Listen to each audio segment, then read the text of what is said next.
Simon Shaw, how are you? Yeah, I'm doing very good, thanks, Adam. How are you? Good, yeah, really good. And I'm really glad that I have you on today. I'm going to give a little introduction for you. We were just chatting before we started here. You were a school governor for 8 years. You got into the reason that I got in contact with you, which was Howard Gardner and the 9 different types of intelligence while you were doing that. And that's something that we'll touch on in a few. You started Harrington's with another man and you ran that salon and brought it to a 13 salon company with over 300 people before you sold your shares in that salon and started your Simon Shaw education. You are now online doing stuff that has become important over the last few years. And I mean, I've had a few contacts with you, and I mean, I know why I love everything that you do. Tell me why you started doing what you're doing now with the education from everything that you've gone through in the past. Okay, so I think the first thing is I did, before we started the salon group, I did actually do my apprenticeship. Did a 3-year apprenticeship. Then I left that, went to Vidal Sassoons, did a couple of years at Vidal Sassoons. I had to sort of retrain a bit and then worked at Vidal Sassoons. 84, we opened the first salon. And I didn't know this then, but subconsciously, when I look back at it, I had certain skills, and my business partner at the time, a guy called Robert Smith, had other skills. So his sort of, what I became to learn later was that his intelligences were very different to mine. Yeah. And yeah, so we started the business 84. I think I really got into this intelligent stuff through the business.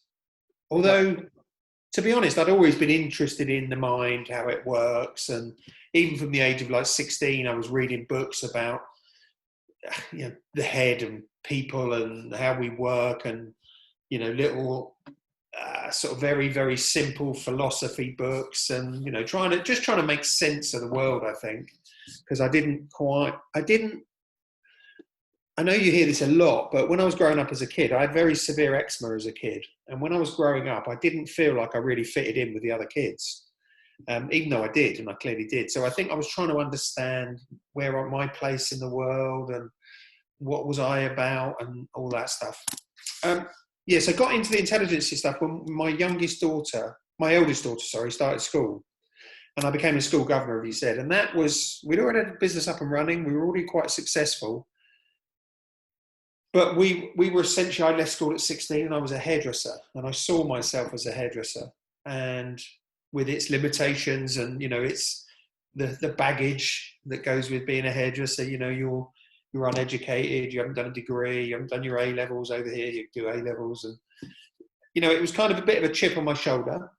When I got into the school, lots of other governors, there's a whole table of governors. I was the only one that was from a degree educated background, and yet what I saw was I had a lot to offer, because I'd started a business, I'd run a business, I'd got the business up and going, or we had got the business up and going and was successful. And a lot of these people, other people, worked for a corporate, you know, and they were successful, but they were successful within a structure, whereas I'd been part of creating a structure. The head teacher and I got on really well. She was very progressive as a teacher, and I didn't know much about educational teaching at that stage. It did my kids the biggest favour I could ever have done them, because I think I could have been one of those pushy parents. But what I saw from being a teacher was let my kids lead me in the direction that they wanted to go. And it's really interesting how they've developed. One of them is very academic, and the other one is, you know, she's fairly academic, but she's not in the other one, like the same as the other one. But they've both gone a completely different path, and it's been led by them. Their activities were led by them. Their hobbies were led by them. Their choice of school was led by them. So what did I learn? I got introduced to this guy, Howard Gardner, And he is a psychologist, educational psychologist. And he, as you know, he developed these. At first, it was 8 intelligences, and then he's now added on another intelligence, the existential one. Yes. So I sort of started hearing about the 8, and I know he's a little bit controversial, but to me, the head teacher was really into this for the kids. Okay. So it made a lot of sense to me. Good. And how do you feel like you kind of brought that through? Because what you said to me there was, before we started, that you also feel like you've got a linguistic intelligence. And obviously, for anyone who doesn't know, that's someone who can take their words to really bring you into a point, or really create a story or create something just with their words. And I know that you are, correct me if I'm wrong, but as far as I know, you're the head of the show reel segment for the L'Oreal ID Artist team. That's right. Yeah, I've been doing that for... Sorry, just so how can you explain what that is, how you translate this type of intelligence that you have into that, and what you do, and what it is that does for hairdressers that do that particular course? Okay, so it's a mix of a lot of different things I've done over the years. So the show reel is, L'Oreal have this program for they take in people and they give them a 2-year training program. And part of that program is what they loosely term as presentation skills. And the way I tend to do presentation skills is that to give people an experience rather than just learning the lessons. So we do a lot of exercise-led stuff. To me, what it seems like is that it gives people a sense of how they can operate when they're in a stressful situation, or when they're in what could potentially be a fearful situation. And I think, to me, somehow, I'm not even quite sure myself, but somehow the space that is created for people to step into allows them to experience the pressure of getting up and presenting, and then also realizing that they can, even though they get it wrong at times, that they can keep going and then they get it right. And it's amazing when I look around. And then the other part of it is they get training in hair and colour and fashion trends. And they're a whole group of, as you know, you've been on it, they're a whole group of people who come together and they're all like-minded. Somehow that 2-year process turns them into people. When I look around the industry now, a lot of the people that I'm seeing have been ID artists.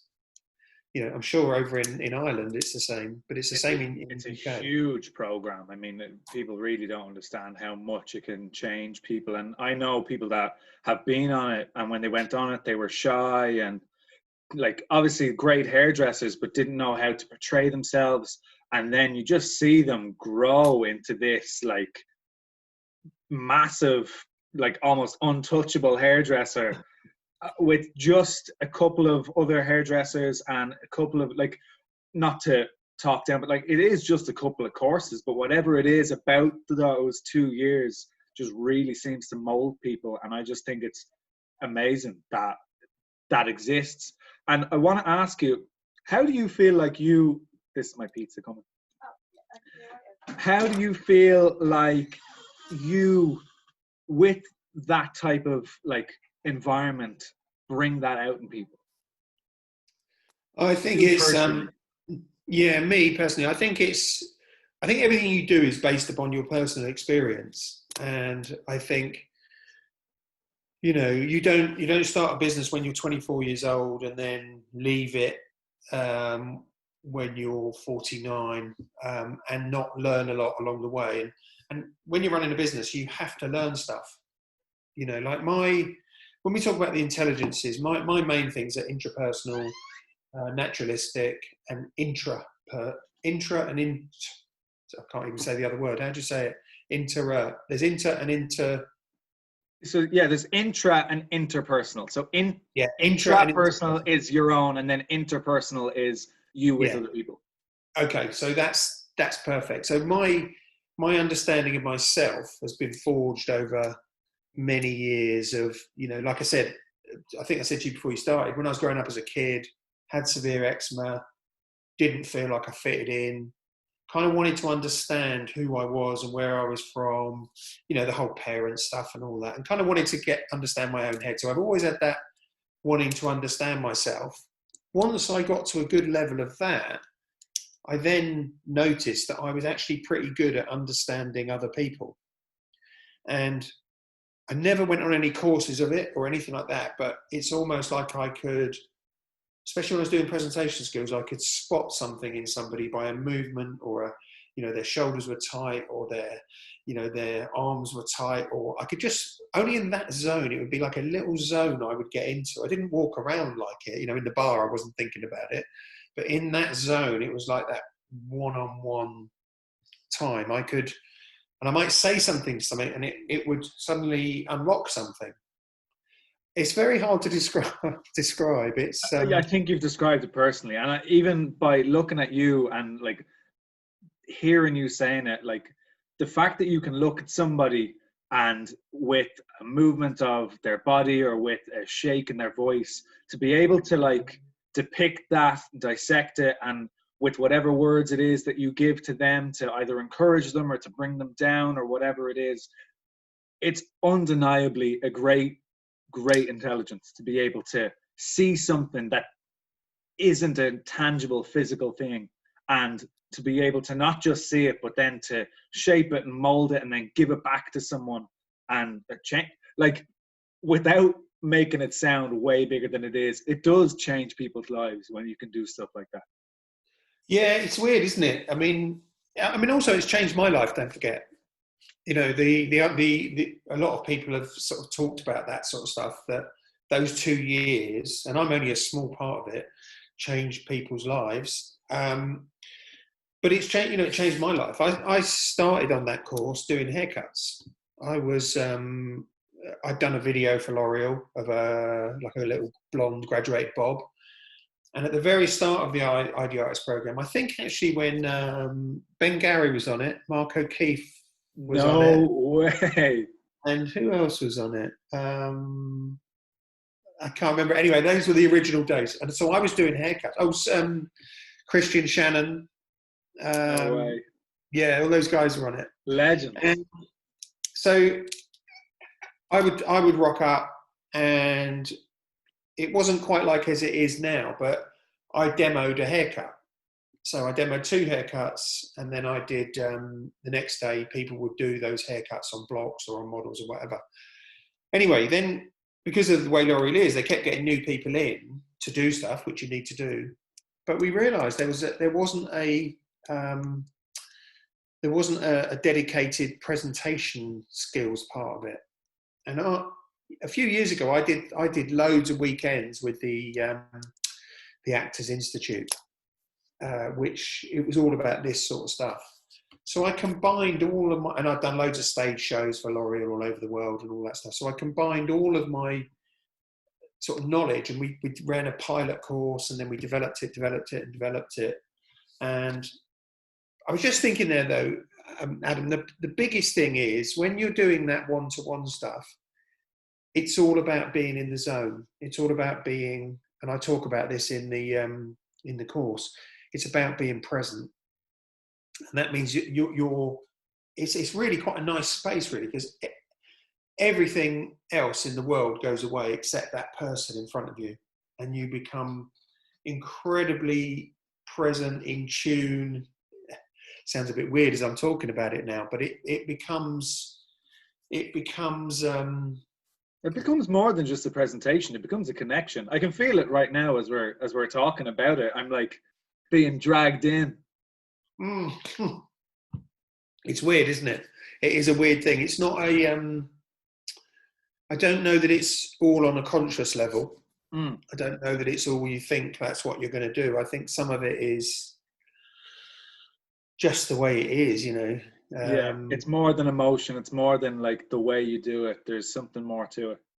Yeah, hard to describe, really. Yeah, no, I suppose that's a bit like looking at when you look at a fantastic sports player, and Howard Gardner talks about this, about say you have a top class footballer, and they've got the ball, and the attackers are at the front, and the defenders are in front of them. They've got to work out when to pass the ball, so when it's going to arrive, and where it's going to arrive, and how it's going to arrive. And they don't think about that. It's just an instinct that they do. Yeah, And I and think they just they know without necessarily doing it. Yeah, and that's, although they've worked on it and they've honed their intelligence, some of it is their natural intelligence. Okay. They were, without training, they were good at it, and they trained and then got even better.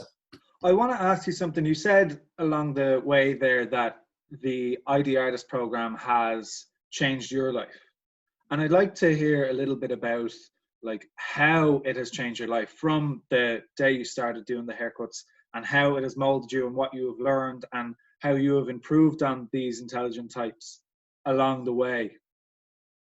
Yeah, so I think, when you start a new course, you never know, as the facilitator, you never know whether it's going to be any good.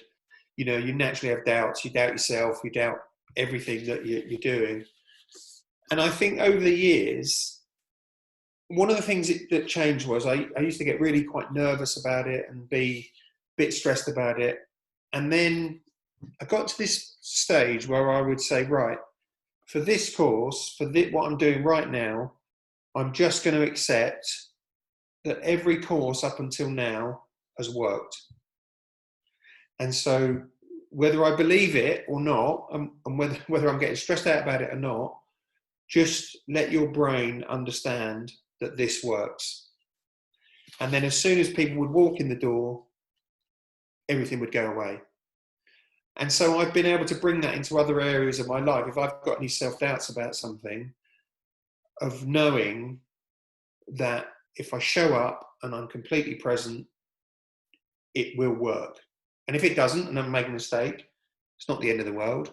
And I'll learn from that and keep going forward. To me, like, that's obviously a huge benefit. And it's again, it's something that I've grown up with having a fair reason about. Like, I quite like you in the interpersonal level of things. I do find it relatively easy to get into a zone like that. How do you teach someone to do that? I think you have to be the mirror. I think one of the parts of the things about facilitating a course is to be the mirror, to show them what they're doing in a kind way, with compassion and with some empathy. It's kind of, do you know a guy called Jamie Benny? The name rings a bell. Explain. Yeah, so he was an ID artist. He's from, we used to work at a company called Rush in UK. He now works at Hair and Bone in the UK. So, and he's top braider, does beautiful braids, beautiful haircuts, beautiful hair up. He came on the program. I'll never forget him. And he when he talked, he sort of talked. His mouth was quite tight, quite sort of a bit closed like this. And I sort of one day I said to him, Jamie, do you realise that you do that? Do you realise that you don't open your mouth? And I got him doing a few exercises with his jaw to loosen his jaw and all that. And he did it and said, oh yeah, I get it. Anyway, we went, what it's like, go out for a meal in the evening. At the start of the evening, he came straight up to me. He said, I've got it. He said, I've just worked it out. He said, you know the reason I do that? He said, I do that because my very first girlfriend told me I had terrible teeth. So I try not to open my mouth and try not to smile too much. He said, anyway, before we came out tonight, I rang her up and I told her the impact she'd had on me and that, how it was stopping his presentation. And I notice I see him, a lot on social media around here. And I notice he's different. And he said to me, it literally, that one little click made me realise what I was doing. Oh, so it's sometimes holding up the mirror, just by reflecting back what they're doing, it changes a thought in their head. I don't know if that makes sense. No, well, to me it makes perfect sense, and I'm sure that there's some people listening to this being like, what? But I get it. So that's all that matters. That's huge, Simon. The fact that you could have something so small, and I mean that is clearly he rang his his first ex-girlfriend. No. Like it had a huge impact on him. And I just flicked through there. I do know of Jamie Benny, and his work is incredible. And I might even try and get him on the show. But wow, that's a Oh, he's huge fabulous. thing. And I can only imagine, like, as you were saying that, like I was saying to you about when you were talking, you kind of like bringing me in. I can imagine you telling him this and his shoulders like relaxing and him just being like, oh yeah, I can do this. There was another guy, Marlon. Do you know Marlon from Brooks and Brooks? Brooks and Brooks, yeah. Yeah. So I can't even remember what it was with him now, but a similar sort of incident. And whenever I see him now, he reminds me of it and says, "Yeah, change my presenting style that course." And I don't mean that as a big up for me. I'm not saying that. It's just Not at all. it's Not at all. what we're talking about is getting in the zone. The other thing I did want to talk about a little bit was when you realise what is not your natural intelligence, what you can do about it. So, for instance, the numerical intelligence, Mathematical logistics. mathematical.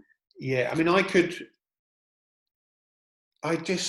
get numbers to a degree, but as soon as you put an X in it or you put a something in it, the numbers things goes out the window for me. My brain just doesn't seem to get it. What I realised with running a business or being part of it, and my business partner at the time, he was fantastic on numbers, and he could just see numbers like patterns. But what I realised that I needed to know was the numbers that were relevant to a business. So it was the turnover, the income, the outgoings, the profit and the loss. And I realised they were the key things. So I learnt those, and they're quite factual. And so I taught myself to a degree, or I learnt to a degree, what I needed to know. And it was relevant in the context of my life. Now, I don't think, and I don't know, I'd be interested to know what a psychologist would say on that. My natural bent isn't numbers. But funny enough, when I run a business course, I do teach numbers now. I teach profit and loss. And what it's allowed me to do is explain it at a basic level, because I had to break it down to the most basic level.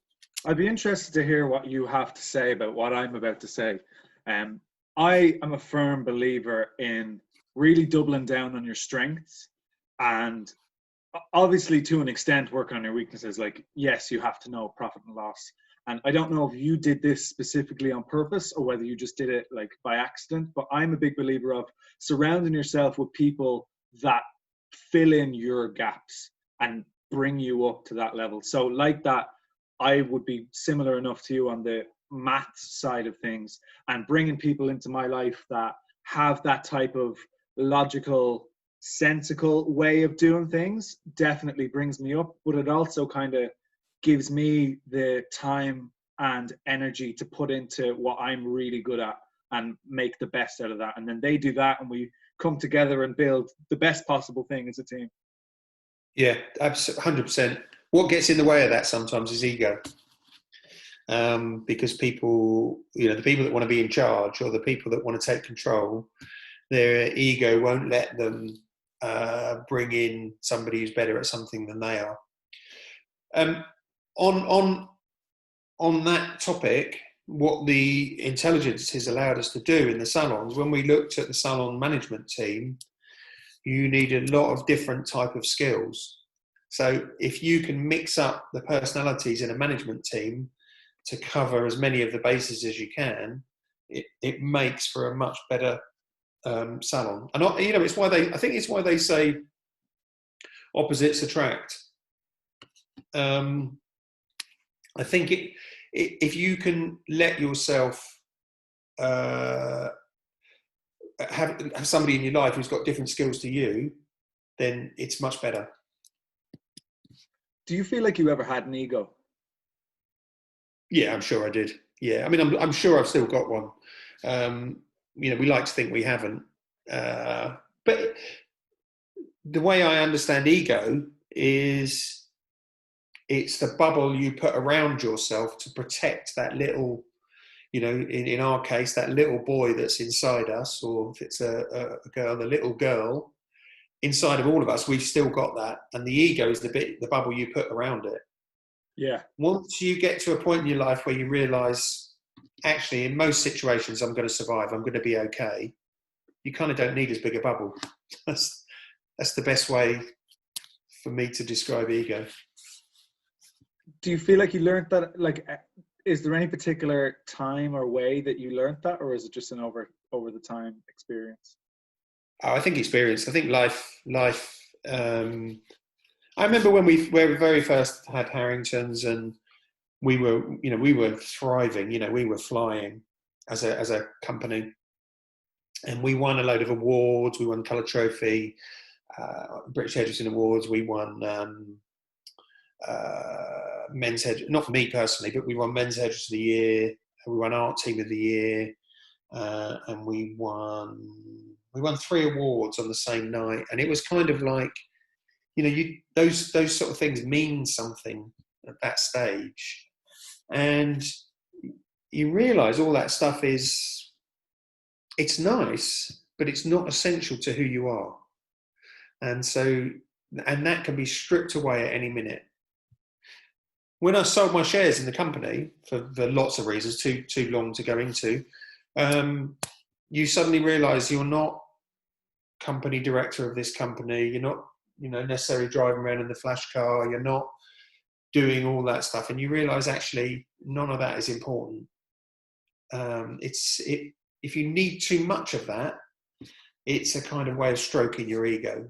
But the people I bond with are the people who realise they might have that stuff, but they realise they could survive even if all of that was taken away. And I think life has a way of teaching you a lesson that you might be flying high now, but you could be flying low. And life can go kind of up and down like that. That's perfect, and a great way to end this chat on, because I think we've already gone over by 10 minutes. I think I kind of knew that was going to happen, especially chatting to yourself. Whenever we spoke in the past, I could only imagine this is going to happen. Simon, are you editing this, Adam? Yes. Right. One last. I want to just say one last thing, okay? About being in lockdown. I mean, do you want me to cut this out? No. You might keep it in. You might take it out. It's up to you. Okay. Lockdown, and why we've all been in lockdown, and things like that, and about the way we learn and the way we take on information. So I took on a task to paint my fence, my garden fence. I've got a fairly extensive fence that I needed, and I'm painting it black.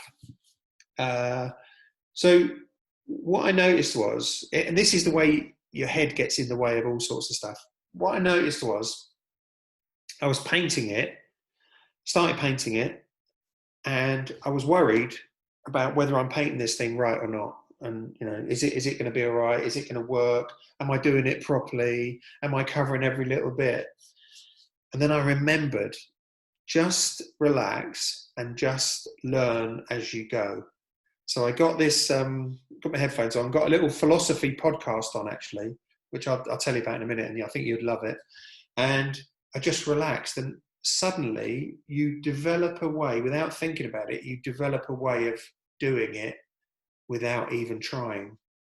And to me, that's what I would love to take into anything I'm learning new, is just relax, stop the self-commentary, stop are you doing it right shit, are you doing it wrong shit? You're just doing it. And to me, that's one of the biggest things I've taken out of lockdown. So, hey. I really like that. And it's also a big testament to the fact that you didn't say you're somebody who has a bodily kinesthetic intelligence, because that's exactly what it is. It's someone who learns stuff as they go. And I can guarantee if you went to paint your neighbor's fence tomorrow, you'd be 10 times better at it. I'll be quicker. That's the thing. Definitely. So the podcast is called Philosophize That. Okay. And I think Philosophize That Well, no, philosophize this. Philosophize this. Okay, nice.